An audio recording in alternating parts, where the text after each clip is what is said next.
Welcome back to another episode of The Modern Farmer. It is December 30th, correct? 29th today. And we have, 2 more days? 31 days in December? 2 more days till we hit the new year, new decade, 2020. And that's obviously talk of the town with pretty much the entire world. But in regards to me, myself, I'm coming into New Year thinking about a few different things. I think the decade does have an influence on the way I'm thinking, but it doesn't have too much of an influence on it because every single time of year around this time, we're always in the off season, always in the state of looking back of how our year went compared to the year before and looking at what's happening in the future, such as like HR or marketing or finance and economics and accounting. But the key ingredients of the business have to do with some other areas that are based off of creativity and innovation. I think those are the key things that I've been thinking about coming into the New Year's. And I saw a post by 1:37 p.m. on Instagram, and it noted the top key characteristics Jeff Bezos has in regards to creating a successful business. And he said there was a couple of things. And so number 1 was customer obsession. Number 2 was eagerness to event. Number 3 was long-term thinking. Number 4 was operational excellence. Okay? These are pretty standard things that Mike Ivanov has taught us in the past. One of the two main things that really... one of the two main things that have... he's a pretty innovative person. That innovation book? Maybe read the whole thing. No, it's you think of him first. He's got that brand in your mind. He does. The main two things... Because he's so different than other professors. Yeah. Main two things that really stood out to me was the customer obsession, but the continuation to reinvent your business. Right? So from my perspective, what I see that as is if you're obsessed with your customer, you're always thinking about the customer's needs. If you promise that customer in Amazon's perspective that you're going to deliver in one day, you deliver in one day, right? You deliver the next day. The package shows up on time, exactly what they ordered. So it's providing them with that perceived customer value of what they thought they were going to get, giving them what they purchased, and exceeding them on their expectations by, I'm not sure, maybe a thank you note or whatever it is. And then the second portion of that was always recreating your business. I think it's difficult from the perspective of Amazon and any of the large brands, but also small brands to obviously balance the customer obsession with recreating a business, because recreating a business gives you unknown and risk factors that as an employer or an innovator is unaware of, because you're stepping into areas of the business which you haven't, and just uncharted ground. It's an adventure. It's new risk for the business, right? And that new risk for the business, it provides customer risk. That say, if you at Man Farms, if we're all of a sudden creating a sparkling wine, it's just one example, or if we create a pitch black this year, it was a big risk for us because all of a sudden we started offering the ability where customers can touch the actors. And that is a risk from the most obvious setting of saying, hey, listen, what are the liability concerns, to the risk of the actual experience. Or is it actually going to be frightening? And are you going to be able to deliver? Are the employees going to be able to perform to their abilities? Because they're obviously getting into a very uncomfortable setting of having to yank customers into a dark space or touch their faces. And they're charting into unadventured areas, which, it's uncomfortable for them. But then you have to balance their experience of going into pitch black with that perceived value which they thought of in the beforehand that they paid. So it was like $20 ticket I think I had on, and then all of a sudden you're getting touched, and some people don't get touched if you don't put a glow stick on. But at the end of it, it was a big risk. However, in my perspective, I'm not sure what everyone else thinks, but for the reviews, I think it was a great success in regards to adding that on. It's something that we will do in the future. But it's obviously a big balancing act, I think, from the day you start your business to the very end. And those are two things that I think I really think about on a day-to-day basis in this time of the season. How about you? It's a big rant. But I had it prepared before I walked into the room. That's great. As you can see. So you talked about customer obsession. Yes. I feel like my side of the business is 100% about customer obsession. That drives me crazy. So the winery has grown from being a one-person business to a two-person, to three-person, four-person, five-person. I think we had about 15 people working at one time doing wine tastings. And my biggest thing is customer obsession. So if the employee walks in, they need to be able to treat the liquor store employees well. They need to be able to treat the staff all the well, manager well, the actual customers of the liquor store well, right? That's the main thing, right? So going to that level, I had instances where that was not happening, right? So I had to take sharp action. That really grinds my gears, right? Also, I had somebody working close to me, and they're not like my expectations are high, right? So I've got to the point where I shouldn't lack on my expectations. I shouldn't lower my expectations, right? So I'm just going through different scenarios to how to enforce these expectations, and sometimes they're not enforced correctly. Something I want to work on in 2020 is just making sure those things don't happen. Like specific things like deliveries don't go out on time, right? Even though I've hammered it down, this needs to go out now, or the customer has not been talked to, or something's happened like that. That's the biggest thing. So I feel like the winery is all based on customer obsession, also long-term thinking. I feel like with our business and with mom and dad, they've always thought long-term. They always want to keep moving forward, right? And I feel like the winery is going into a phase where it's expanding, right? So it's a balance, like you said, of expanding and also taking care of your current customers and giving them the same experience, right? So in terms of expansion, we're looking to go to Alberta, Edmonton, Calgary, all those places. That's the next step. We had a big meeting about that. Also want to, in BC, still have places to expand to, a little bit further north, some more specific liquor stores, giving customers, like liquor stores, better experiences, asking for more, just expanding in different products. Like there's multiple ways you can expand, right? So for me, customer obsession and expansion is huge. Mm-hmm. And those two things go hand in hand. With that, it comes with just like managing people. Mm-hmm. And managing people is really important. So like I'm just this past few like weeks, it's just been like, how do I get the most out of employees without creating a negative impact? So I'm just trying to look at different things in 2020 going forward, how to improve that, whether it's like reading books, going to different workshops, or just kind of working closer with your employees and just kind of handling things different, so it's like I feel like I have opportunity a lot of people do not have, whereas they're able to have employees who are working for them. You're able to run a business, so you have these opportunities to learn. So every time I make a mistake, I feel like I'm learning. I might not even be making a mistake. I might just be critiquing something that doesn't need to be critiqued, right? So that's my mindset going into 2020. It's just manage people. I feel like managing people is super important. Okay, so you noted on customer obsession being a key part of your message that you're trying to get across to your employees. Yeah. And it's also the backbone of how you treat all the customers in your interaction. And it's how you want, in a sense, to replicate that through all the people that are treating other customers. And you're saying that's been difficult for you in terms of getting your deliveries out on time, or the way that people have been dealing with managers. It hasn't been difficult. It just could be improved. Exactly. You've right? seen these, because my expectations are high. But that's maybe fine. Someone else is running the business, right? Maybe they weren't even thinking of these things. Just my expectations are so high is that things always need to be tip top, 100%. I think that all you're doing is comparing yourself with yourself, and it's totally fine that you should have better expectations than you did yesterday of today. And I think that's a positive thing in a business, to always be looking towards doing better. And there's nothing wrong with having high expectations. I think another point that Jeff Bezos touches on, and which you continue to touch on, is operational excellence. Okay, so he says Amazon has long believed in doing things right just for the sake of doing them right. Even if your business is small, take the time to develop systems for everything you do. The investment will pay itself off in efficiencies, scalabilities, and when it comes time to onboard new hires.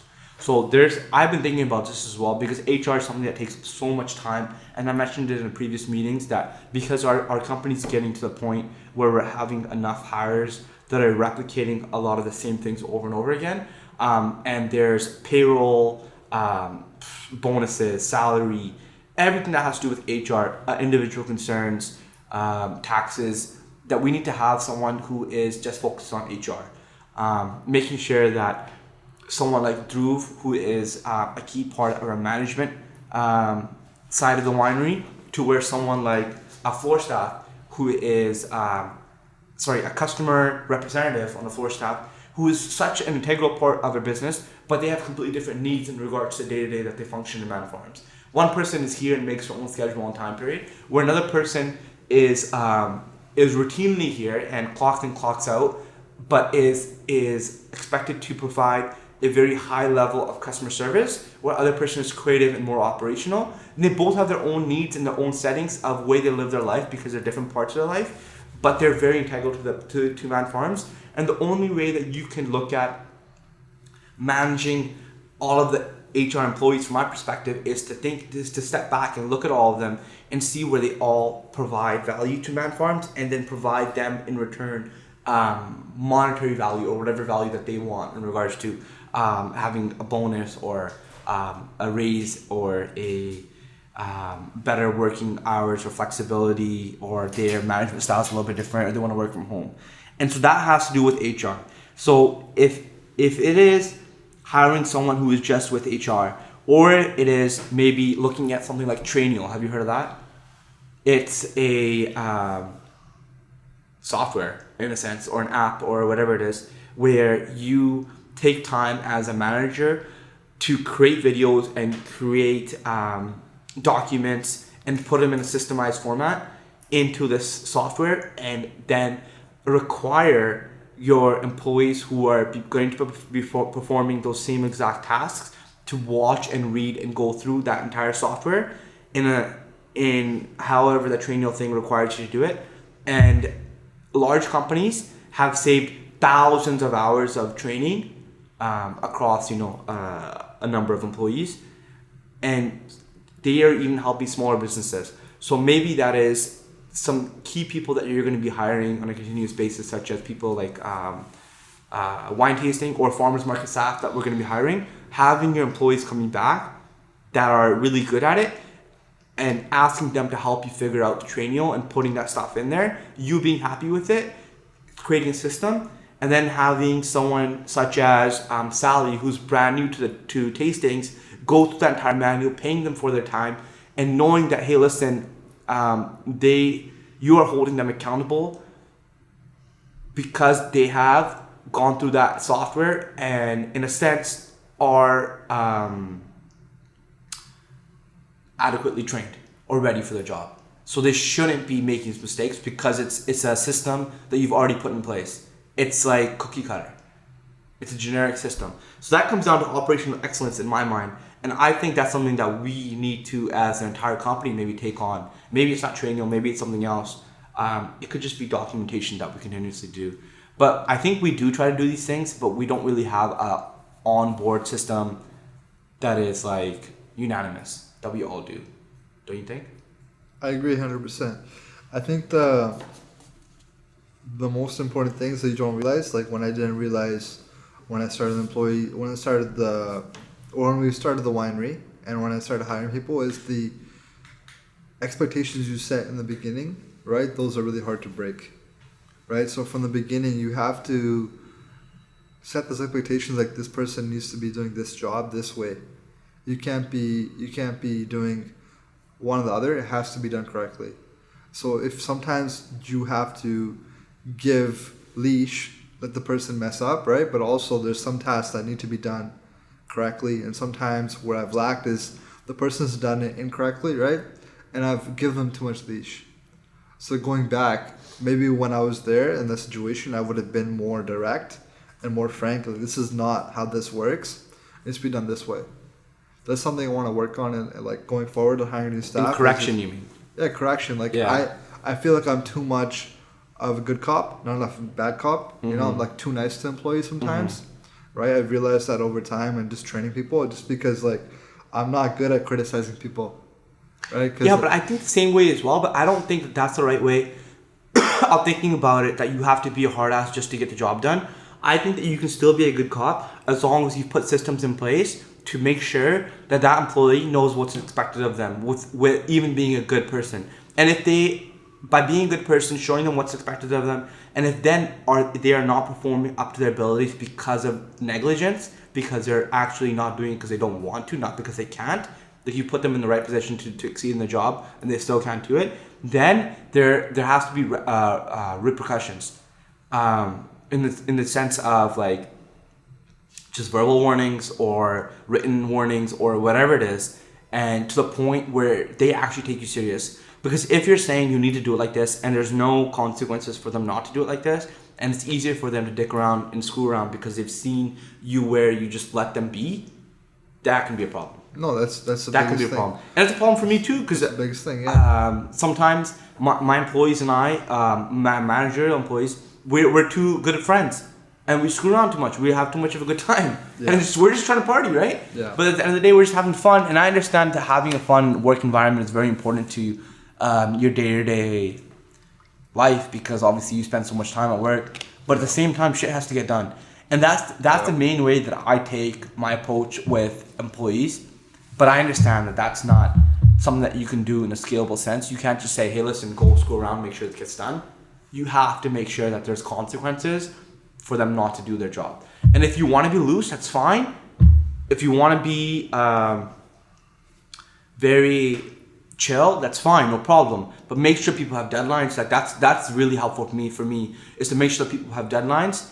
And regardless if it's for marketing, whatever it is, I don't care here if someone comes here and sits down and is just on their computer or just doing whatever they're doing and they don't even check in with me, as long as they can perform all of their work and are thinking ahead for the company. If I feel like that person is coming here and is abusing that leeway that they're getting, then we need to have a conversation. And I also do think that having a sit-down conversation with someone is very important on a continuous basis. And I always say that. It is very time-consuming, but it's very helpful in understanding exactly what the employee wants, but then also getting something from the employee that you're actually requiring. And that's the way I think about it. Right? What do you think? No, I agree. I just feel like, personally, like, regardless of what you said, like, I know what I need to improve. Yeah. Right? And I've gone through things and I messed up and I've done them well. Uh-huh. Right? So I just want to improve those things, fine-tune them. I'm excited for those opportunities to do that differently. Really, right? And I'm excited to hire more staff and work with them on a continuous basis. Like you said, our business needs more checklists, more organized. It's more organization, right, for specific things. Like when I went through wine tastings and I trained them every single time, sometimes I would train them individually, and that's very time consuming, right? So if we figure out a checklist, how to do that correctly, have them follow the checklist, hold them accountable for what they're doing, and then if they screw up, you're able to just call them on their bullshit. 100%. Right? So that's the biggest thing. Obviously, like when that doesn't happen, it's your fault. Yeah. Right? So going forward, it's like, how do you improve that? That's exactly the biggest thing I'm looking at. That's what I'm excited for. Cool. Last thing that that from Jeff Bezos anyways, is that what really stuck out to me is that, well, I already talked about it, but I don't know what you think. Always the ability to recreate yourself, not allowing your competition to recreate or fill that need. Because I've been thinking about this as well this time of year. For me, is always looking back at what we've done and seeing where our successes have been. But I know that whatever we've done to get us to where we are is not going to take us to the next level. I think that we always have to recreate what we're doing and what we're providing that customer, and taking those risks and adventuring to new areas and to specific areas of our business. And the key areas of the business I think that we need to recreate is, one, the petting zoo and the customer country farm experience, which is so important to Man Farms, because when families come here, they see a fun, safe family experience that they can't get anywhere else. And that's something that is not hard to duplicate. I think that someone who is really eager and has enough time and money and resources to put us out of business could do so if they were to put all of the pieces of the puzzle together that we already do have. What that means is as Man Farms, you have to obviously continuously think about how to recreate that side of the business or that specific area of the business. Just like how you are doing with offering new types of wine, just like how you're doing with distributing different ways, just like how we're doing to add Shopify and e-commerce and delivering wine firsthand. Just all those things is a portion of innovation that is essential to taking your business and growing it continuously. But then it gets so difficult. Our main thing is that we're continuously talking about how to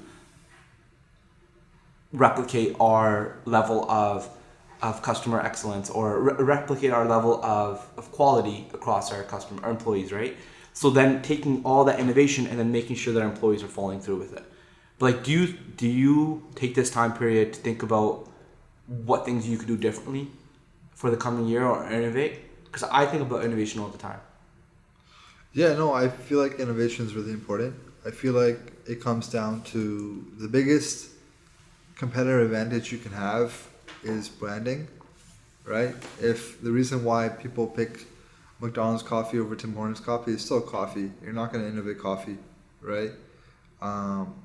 They have the same mixed drinks. It's just because people like that coffee more or they have a better experience with that coffee. So with our business, people can buy a 9-acre plot of land, put up the building, put up the same activities, and the customers might not have the same experience because they've been coming to Man Farms for 5-6 years. Very true. Right? Very true. But continually innovating and giving those customers more value is really important, right? Also just doing different things to get those customers in the door and making them happy. Like, innovation doesn't have to be something like a physical thing. It can just be like changing something slightly. Yeah. Like, you know how we talked about the seasons passes? Yeah, Like, I was thinking about it right now. Offering monthly seasons passes versus yearly seasons passes. I was thinking about that right now, exactly. Yeah. I was thinking, don't you think that we should, like, I don't know. So what is your thoughts on this? Instead of right now, what is a season's pass right now for a family? It's like $20-$30 a person, right? Sure, just call it 20. Like, you make it easy, right? It's more than $20, but it's more like $30. Yeah. Right, per person, it's like 35. If you have 4 people and you want to do the bigger one, it's like $30, but you get a better deal. So it's pretty much around $40. So don't you think that we should just offer, so say $30 and the average family is 3 people, right? That's what we usually get through the door. Yeah. So say it's $90, right? So take 90 divided by 12, it's like around $8. 90 divided by 12, yeah, it's $7. Right? Something like that. $7.50. Okay. So $7.50, $8. And we could literally just charge that per month. Yeah. And just be chilling. Entire family comes through the door, it's $7.50, doesn't matter how big your family is, they have to have the same, I don't know, say live in the same house. I think that's what other farmers do, is that as long as you guys all live in the same house, Yeah. right? Maybe that's not the right stipulation to get across. Maybe it's like same last name, but that's not always all families that share the same last name. So that's kind of excluding a lot of people. But just saying your immediate family members, to grandpas, to your children, to your parents, obviously, are $7 or $8 a month. Yeah. I don't think that's too expensive. It's not expensive. Right? That's the Netflix thing. If you want to provide an awesome deal, $5.99. If you want to come in through the door today just as one time, sure, you can do that, but it's going to be full price. It's going to be like $15 a person. Yeah. But if you want to if you want to sign up for family members, pay $5.99 right now and a minimal charge of $19.99 administration fee. Yeah. That's it. 100%. Bam. I think, and then it's a recurring payment, takes out of the credit card, you're golden. I don't know, maybe there's a lot of businesses are on that model, like Netflix to Amazon for Amazon Prime, to our gym memberships locally, right? They're on that same model that they do. And then I think that opens up the door to offering better customer management for our customers, in a sense of, I guess people could purchase different tiers, right? For $2 more, you get to come to a wine tasting with Gaurav Man once a year. Yeah. Do you know what I mean? That's nothing. That's peanuts. Yeah, I know. It's just... Yeah, that's easy. That's peanuts. It's easy. There's small things that get in your way that you shouldn't let get in your way. That's the biggest thing. It's like, oh, you're doing a monthly pass. What if they cancel halfway? Right? That type of stuff. Yeah. It's like those things are basically the inhibitors that stop us from doing this stuff. I feel like we should just be able to do it and try it. You're saying that we say no for ourselves before even trying it, right? Yeah. So that's exactly. So we just ponder the idea. So why not just try it? I know, but it's like, it's easy to say. I think that someone. I agree. We should do it. Only I feel way. like in my insides, I feel like I'm screaming like we should do this right now. That's what I'm saying to myself. Dude, like, I have ideas like this all the time. The biggest problem that I have personally is that like I have too many of these damn ideas. Yeah, I no, don't know where to start. no. Gary Vee said like he just has these random thoughts and he acts on some of them. He acts on some, he doesn't act on them. That's pretty much it. Oh, he says that? Yeah, I have the same shit all the time too. I have like these ideas, that idea. Sometimes I just say in my head like that's bullshit. Focus on what you gotta do. Sometimes it's like, damn, we should do that. Yeah, I know. Right. But then all the other times I'm like, hey, listen, why can't all my ideas get done? So why don't we just operate, be better manager and be better at operating, hire more employees to get your shit done that you want to get done. But then it's like, now you have to all of a sudden. It's easier said than done. Exactly. It's easier said than done. Yeah. You have to hire more employees now. Yeah. Maybe we just hire one employee to help us hire employees. It's called HR, man. Damn. HR is the most important part of business. I've talked to Mark Breedveld. Mind He's blown. like, I told him HR is more important. He's like, sales is important. Who said that? Mark Breedveld. Like, oh yeah. I told him HR is like the most important part of the business. Like I said, like I wish I went back into HR, but I still think like if I even did an HR degree, it'd still be bullshit. Like HR doesn't teach trash. It doesn't teach you like how to manage people. It's like I don't. If you're doing sales, you need people to do sales. Yeah. And you have to talk to those people. You have to manage those people. You have to fire those people. Yeah. Right. So that's the most important part of the business. It's a different topic, but I was talking to somebody last night, and they're like, "Oh, I want to start my own business. I'm gonna go and do like a business diploma." I'm like, in the back of my mind, I want to say that's bullshit. At the other side, is like, I see his perspective, and I'm like, it's a good idea for him to do a business diploma because he might end up getting a job somewhere where a business diploma is actually valuable on a resume. That's that's like the gold standard excuse to why to go to school is the backup chance. But the thing is that I think the reason why people, like from my perspective, yeah, that's a good reason. Yeah. But I think that people should go to school to get an understanding of many different areas in a short period of time. I don't think that 4 years is a long period of time to go to school, or 2 years if you really want to dumb it down, just get a diploma. Yeah. But a specific topic that you're interested in. Yeah. People go to school when they're 40, 50, 60 years old. Yeah. So why couldn't you go to school for 2 years or 3 years and then start afterwards? No, so why not just do it? My friend, he's an accountant, he's CPA. Yeah. He got hired by this firm. His firm gave him an opportunity to go to school for 3 years. He's going to have a higher wage after him. Like, you should definitely do it. Solid. That's easy. That is easy. Especially easy, if the school's paying for it. Yeah. Just get it done. If they're paying for it, just get it done. I was like, hell yeah. Like, don't give a shit what other people think. You should do this now. I was like, you're 25, and when you're 28, you're going to be paid like that much. That's amazing. Yeah, and even if it doesn't work out, at least you'll still be 28 and you have all the experience. Yeah, no, I say it to everybody now. It's like, it makes so much sense.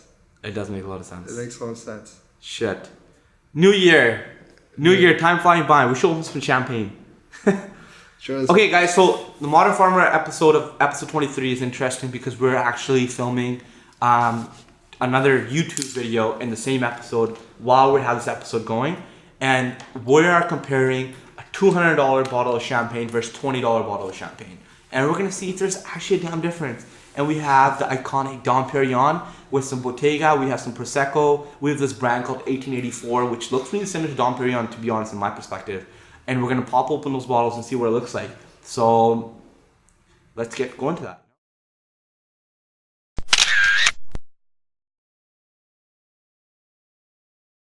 Guys, we're back, Modern Farming Podcast. We're still continuing our episode 23. If you're seeing this as a part of a YouTube video, that's because we decided to take this clip and put it on YouTube because of how crazy it is. What we're doing today is we have 4 different types of champagne, and they're right around the $20 mark, where we have a $224 bottle of champagne, Dom Perignon, and we're going through each of them and actually seeing if there's some damn difference between $200 bottle of champagne versus $20 of champagne. So let's start from the cheapest to the most expensive. I've got the receipt here. Let's start just like that. We have our $20.89, which is our brut. Where's this brut at? Extra brut. I'm not sure that's what you call it. 1884. 70% Chardonnay and 30% Pinot Noir. Yeah. So similar to Dom Perignon, let's compare. I'm pretty sure we can compare everything to Dom Perignon, right? Yeah. But this is $20, where this one is $224. Yeah. It says on the label that it's goldish yellow color and fine bubbles, elegant creamy sound in the mouth. Yeah. Wow. It's also from Argentina, where I think everything else here is from Italy. Yeah, it says product of Argentina. Well, no, Prosecco's from Italy. Is Botegga from Italy as well? Yeah, looks like We're it. about to find out. What was the price on this? This one was $20.89. Okay, so I'm on a website called Wine Searcher. Uh-huh. So you can find it for $7 Canadian though. God damn. So I bought it might from not be the exact same. the liquor store on High Street. Yeah. And the reason why we're doing champagne is because, listen, we're going to the new decade here. A lot of people will be popping bubbly, especially when the clock goes 12. Yeah. We're going to 2020, brand new decade, brand new year, time for New Year's, time for celebration, and obviously New Year's resolutions. So starting off right, getting drunk. And we got our $20 bottle of champagne, which it looks very similar. Like I'd say like it's very similar to the Dom Perignon. It has beige label, black tinfoil or wrap, and it has this cage at the top, which this one does as well. Yeah. This is a little bit more slender, where this is a little bit more chubby and a thicker bottle. If this was $224 and this was $20, would you really know? No. Would you really know the difference? This looks nice. Right? There's nothing wrong with it. It says 1884 on it. Yeah. The reason why Dom Perignon, I guess in the mind, the brand that it has, is that everybody knows about Dom. Right? You call it Dom, pop a bottle of Dom, go to the club, pop a bottle of Dom. That's the classic thing people do. Get ace of spades, you know? It's up there. It's a premium level, premium price tag with it. So now we're going to actually see if it has associated with a premium taste. Dom Perignon is very unique in the sense that you leave the tinfoil on when you open up the cage, because this tinfoil has actually been on since the vintage that it is. So it's a 2008 vintage. It's been on there for what? 11 years, 12 years. Where this guy over here is not a vintage. It says 1884 on it, giving it that kind of old look, but it's actually not a vintage, meaning that it's not from a particular year. It could be a blend of grapes from 2009 to, you know, from whatever. It could just be from last year. It could just be from, I'm sure probably from last year, right? Most likely. Who knows? Exactly. But it's not something that you keep. It's not something that you hold on in bottle and you age. It's something that it's made to drink right at away. any time. Yeah. So in regards to the Dom and champagne in general, did you know champagne is from a particular place in France? Yes. That's not a common thing that a lot of people know about. Yeah. Champagne is something that people think is just a type of liquid that they're drinking. The reason why it's called champagne is because it's from a particular place in France. Yeah. And it's made from grapes, which is common, pretty common knowledge, I think, that people would associate with. Yeah. And it is bubbly. I don't know why. Why is champagne bubbly compared to actual wine? Do you know why? I know the way to make bubbly wine is that you have basically a different procedure, like you use different tanks, right? When you have wine, you can make bubbly out of basically any grape if you like, because there's CO2 naturally produced when the fermentation is going on. You just have to have a different tank that can withstand the pressure. That tank is called a bright tank. So I'm not exactly sure why Champagne region, those grapes are commonly known to make bubbly wine. Prosecco, on the other hand, that's a region in Italy. That's the same sort of thing. Why is Prosecco a good place to make sparkling wine? Well, Botegga on the other side. Where's this guy from?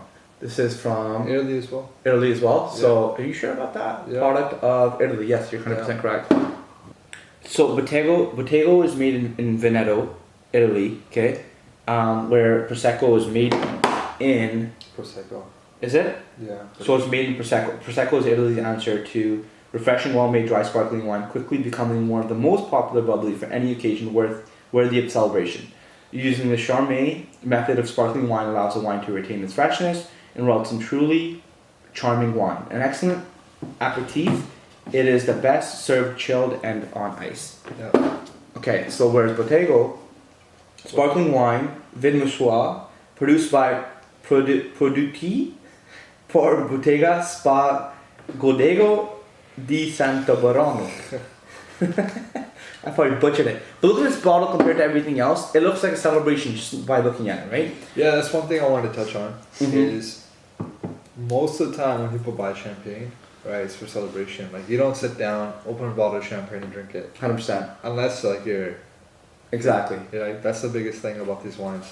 Yeah. It's like if you're having a celebration, like a regular celebration, these three is what you pick. If you want to have like a really big celebration, like somebody's wedding, you pick the Dom Perignon. Yeah, 100%. That's the way I look at it, right? Whereas if you're going to the club, you want to get a table, you get a bottle of Dom Perignon. Yeah, exactly. But honestly, when you're in the table and you're drinking Dom Perignon, many people don't actually drink it because it doesn't taste good. Yeah. It's just for the clout to bring it out. You know what I mean? It comes in a box, or the fancy box somewhere here. It's the top of the box, but it comes in this box that when you go buy it from the liquor store. And it's just the factor of like, hey, look at me, I can buy a bottle of Dom Perignon, right? Yeah. But at the end of the day, if you're gonna celebrate, why not just get a bottle of one of these? So let's actually look at that. Where this Extra Brut is something else. It's 1884 brand. Extra Brut is the style of the champagne. Yeah. It means extra dry. Yeah. Okay. I'm not sure what the rest one's gonna taste like. Should we get into it? Let's try it. Let's try it. So let's open up. The Extra Brut first because it's so dry. Yeah. Let's do that. So do you know one thing I learned on a wine tour in South America when I was there?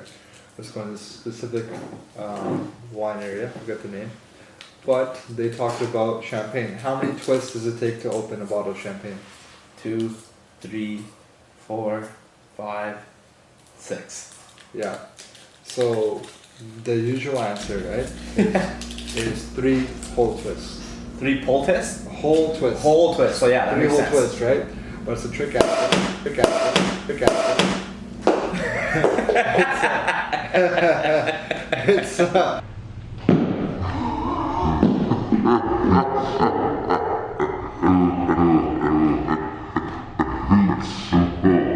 It's a trick answer because it's actually 6 half twists. 6 half twists. 6 half twists. So as I was pouring it, you could see the carbon dioxide gas. So that celebration, like that pop noise. There's some of the tin foils in there, but no big deal. It's celebration. So this one's for you. I'm not drinking tin foil, right? It's not a big deal, man. Just take it out as it comes. The apple. As pouring it, you can see all that fizz and carbon dioxide. And I actually looked up the definition when we were on my phone in the break, and it said that the reason why this is bubbly is because the carbon dioxide gets released, the sugar and the yeast combination, and the carbon dioxide gets released when you actually pop the cork. Yeah. Because it doesn't make sense to me how a winery, or a place where you produce champagne, would have bubbly champagne all the way throughout the process. But it does make sense to me that it would become bubbly inside the bottle. Does it make sense? No. Do you know what I mean? If it was bubbly inside the bottle, right? That's a very fancy. I'm not sure if it's a very fancy champagne, but it means that the wine is actually fermenting in the bottle. Shit. Which means like either the yeast are left in there and it's still fermenting slightly, right? And like that's every single, like basically the wine you're using, right? You're fermenting inside the bottle. Like check the facts. Check the facts to see if someone leave a comment to actually see if the wine is bubbly before it gets into the bottle. 100%. It gets bubbly. It is. Okay, let's look at the color. It's very, very pale yellow. Very yellow. Very yellow. I'd say it's golden yellow. It's got legs to it too, eh? How much percent alcohol do we have here? I think it's around 11. It is 12.4. Yeah. Not bad. So strong 12. Give it a little sip or sniff. Yeah, I like the bubbles. Like the presentation is very celebration-y, right? What do you smell on it? Definitely apple. I say pear, Like citrus, right? Green apple.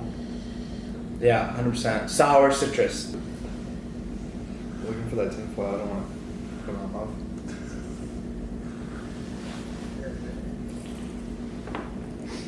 Go for another one. Doesn't taste that bad. It's very easy to drink. Yeah. It's not sweet, but it's not dry. No, I've had way drier wines than this. Yeah. So. But it's not acidic. Oh. Very low acidity. Easy drinking. Easy drinking. Yeah. Has some sweetness to it. Yeah. I would say you can get tastes of the citrus while you're drinking as well. It goes down very subtle. No, it's good. I think it's a great, well put together champagne. Yeah. All right. One big thing. More cheers? Yeah. One big thing about champagne, right? Obviously, you use it for celebrations, right? But you can also use it for mixed drinks. So what you can do with this, what I tell people to do with our wines, sure it's a plug, but it's very true, is for dessert wines, you can mix, because people don't like really, really sweet wines. Mm-hmm. Right? This wine is dry. So if you get 2/3 of our dessert wines and 1/3 of this, you make a really nice spritzer. It cuts the sweetness, but you still get the flavor coming through. 100%. So that's a really good way to use champagne. Definitely. Even with like punches or things like that, you can add a little bit of sparkle to it. I would say this is like a really good wine to mix with. Yeah. It has Because very it's not expensive. yes. Right? You can also celebrate it with it. Yeah, and it doesn't have any off notes like you were saying. It's a solid foundation for any drink that you want to mix it in. Yeah. But it also is enjoyable in a sense, Yeah. right? You're trying to get that tinfoil. You got it. So I don't want to drink the whole thing. Okay, let's look at just drink it. I'm gonna find something to dump it in. Your mouth. Okay, now we're on the next bottle, Yeah. the Prosecco. This guy's made from Italy, where this one was from Argentina, right? Yeah. And then now we have another Italy one, and this one is from France. So we're going all the way around Europe. Yeah. So, product of Italy, I'll read the back real quick. Did I already read the back? I think we did. 750 milliliters, same bottle size, 11.5 milliliters, or 11.5% of alcohol. I like the bottle, I like the colors that we used on this. That it pops the yellow. So I appreciate this tinfoil because they have this red little tag. I'm not sure if you can see it in the camera. To take this damn tinfoil off, this tinfoil is freaking annoying. Especially if there's a cage around it, you want to beat up your fingers for no reason. So taking this guy off. That was easy. Ooh, that's it. Look at that. It's beautiful. But don't point it towards your eye. Blow.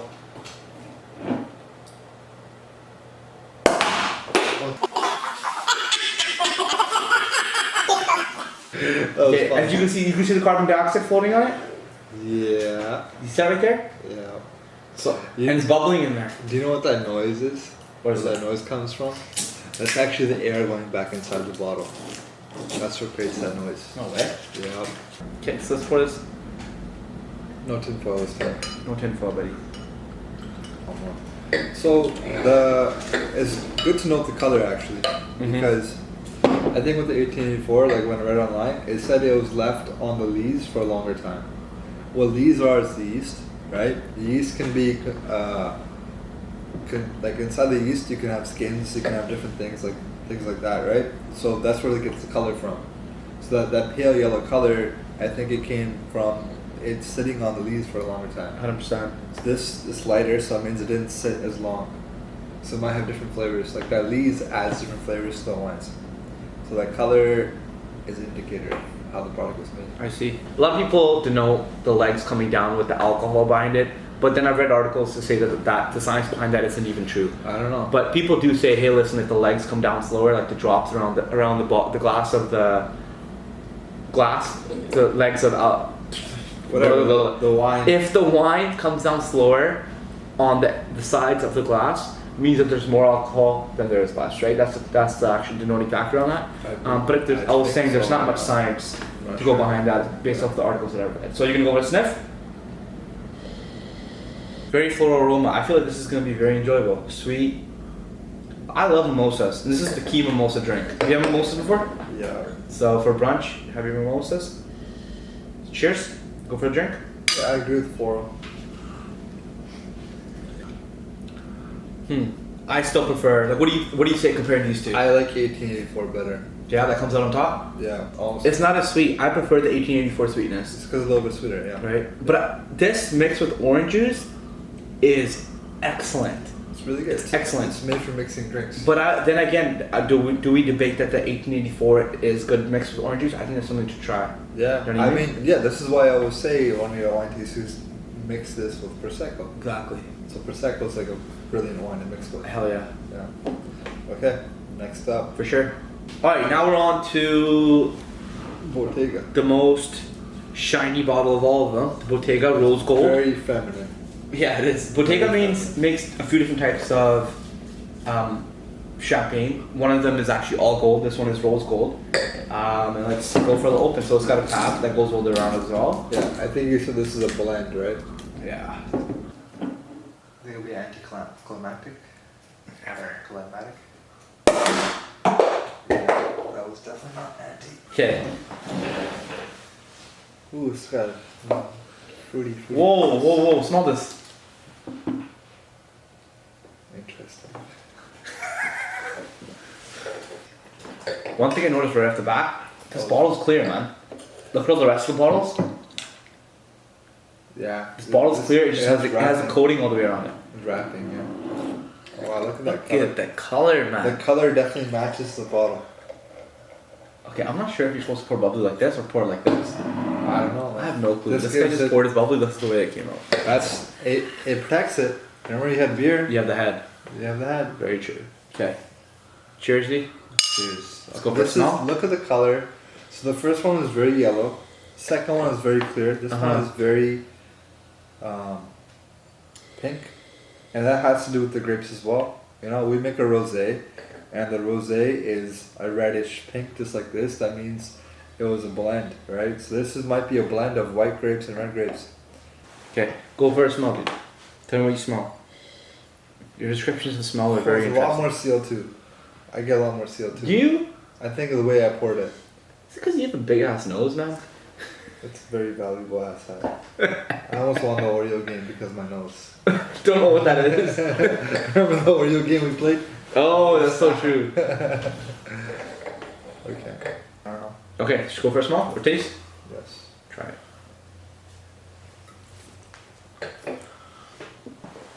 Less metallic and more bubbly. More wine. I taste way more wine. Yeah. Way less club soda. You know, that's the right way to put champagne is, does it taste like wine or does it taste like club soda, to be honest? The most frank way to put wine or champagne. Yeah, I don't know. I get the sparkliness of it too, but I get the wine as well.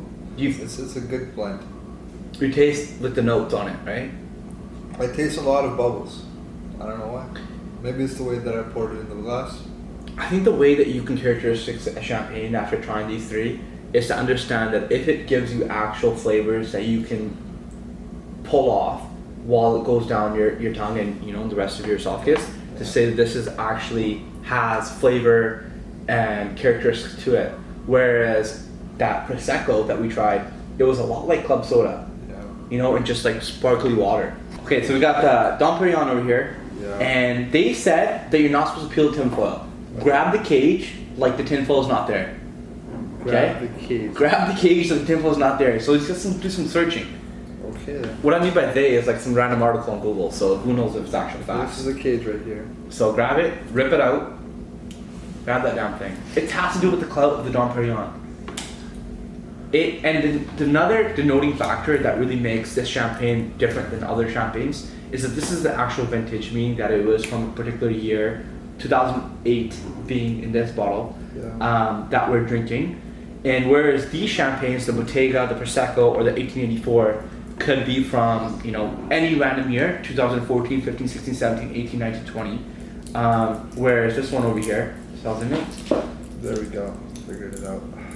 Should I shake it up a little bit? Do not shake anything, man. Okay. There we go. Woo. Buddy. Oops. I did not shake it. This is his Dom Perignon doing its thing. Woo. Buddy. Oops. I did not shake it. This is his Dom Perignon. I feel like that was the most grand. It spilling over top, I think has to do with the clear indication that the bottle, they make it to spill over top. It has to do with the experience of opening it. Don't you think? I agree 100%. Right away. Yeah. It has to do with the experience of actually opening it, and that gives it the talking factor, Yeah. right? It's just, it looks great. You Yes. take a Snapchat. It's a showcase about it. Yeah. It has a provenance. If you've never seen the label of Dom Perignon, it says vintage 2008, and that is a very common, not very common, but it's a very common way to say that a wine is worth its money. It's that it's been aged for a very long time. Yeah. So And this is a wine, even though it's champagne, it's made from grapes. The grapes being Chardonnay and Pinot Noir. Yeah. That is Dom Perignon. Yeah. And Dom Perignon is actually named after an individual named Dom Pierre from France. That's what you get. Before you drink, you better sniff it. Use that big ass nose you have here. Wow, this is the most less fruity, less floral, more, Right? more earthy, 100% very earthy. more earthy, very earthy. A lot of people are like, hey, why are you putting your nose into the glass? But like, I feel like that's the right way to actually sniff it. I mean, I heard somewhere that 80% of your taste buds are in your nose. If you close That's your, very true. If you close your nose and eat food, it tastes different. Why is it different with wine? Once. Should we go for Sip. Let's do it. Cheers, buddy. Whenever I drink an old vintage like this, I think about the time period that people were in and what was happening. Yeah. It's not a long time ago, but it is over 10 years. Coming into the New Year's, drinking something from 2008. Imagine they were going to get too close to the end of the decade, right? And there's a lot of things happening in the economic standpoint, such as the big recession that was coming up. Well, this is from France. I'm not sure what was happening in France in 2008, but however, yeah, they obviously got affected by the recession, 100%. But they were out in the field picking these grapes in that time period. Maybe they had some global warming trends or what was happening, but they're farmers at the end of the day, and just as we are farmers at the end of the day, they're harvesting grapes which were going to be bottled for over 15 years, or over, 12 years, right? And people are still drinking it. Because when I went to that liquor store to get this, they had probably about 30 of these sitting in the shelves, locked up obviously, but they had quite a bit of them. So I'm sure people are still going to be aging them for a long, long time. Yeah, interesting thing. I feel like I've been to a few parties, a few occasions where we've had Dom Perignon. I feel like all of them have been 2008. I think I'm going to go get a bottle of this after this, just a bottle and put it away. Listen, put that phone away and turn your clock back to actually get back to the point of this damn video of what we're comparing a $224 bottle of champagne compared to a $20 champagne. I feel like I wouldn't know the difference. If I just had glasses, I wouldn't know the difference. If Jason said, hey listen, we're doing a blind test, put them all out there, I would say that 1884 is a $224 damn champagne, don't you think? It's better. It's better to drink. 100%. Yeah. 100%. It tastes way better than any of the champagnes that we tried. Yeah. Not just putting Dom Perignon down because obviously it has brand name to it. Yeah. But in regards to the actual product itself, when you taste it, it is very unexciting. Yeah. There's no interest to it. It's a simple champagne. That's 100% brand name, you know? Oh yeah. This is like a classic champagne taste, but it's not enjoyable in a sense. Don't you think? Good. Yeah. It's not that good. It's saying not that good. It's very subjective. Like it's good. It tastes like champagne. It doesn't taste like amazing. I agree. Yeah. 100% agree. There you go, guys. We've went through these 4 champagnes for you. Some of the most common champagnes that are known in the community of champagne drinkers, or brunch drinkers, or people who go out and celebrate, especially with New Year's coming. Our recommendation, well, my recommendation, anyways, is to get yourself a bottle of 1884. Go to the recycling depot, get yourself a bottle of Dom Perignon. Take 1884 and pour it into the Dom Perignon. Actually, enjoy yourself some good champagne. Because this tastes way better than this Dom Perignon over here, even though it's a fraction of the cost. 1/10 of the cost. $224 bottle of champagne compared to $20 champagne. 1884 came on top, hands down. I have a little bit different perspective. Let's go for it. Okay, 1884. If you want to go home, drink champagne, take 1884. If you want to mix drinks, right? You want to have good mixed drinks with different types of cocktails, take Prosecco. If you're going to a dinner table and you want to have an image that's classy but still nice, I would say take 15 champagne glasses, fill them with Botegga, put them on the table. If you're going to a party and you want to get wasted, take Dom Perignon. That's how I look at these wines. Well put. Yeah. If you want to party, show off your clout, take the Dom. 100%. Dom Perignon. Yeah, and that's why rappers say Dom Perignon. 100%. You got that Gucci, Right? you got that Givenchy, take Dom. 100%. Yeah. But 1884, that's good value. Understand. But in regards to taste, what do you think? 1884. There you go, boys. Yeah. You heard it here first. Okay. $20 champagne, better than $224. Modern Farm Podcast. Más o menos.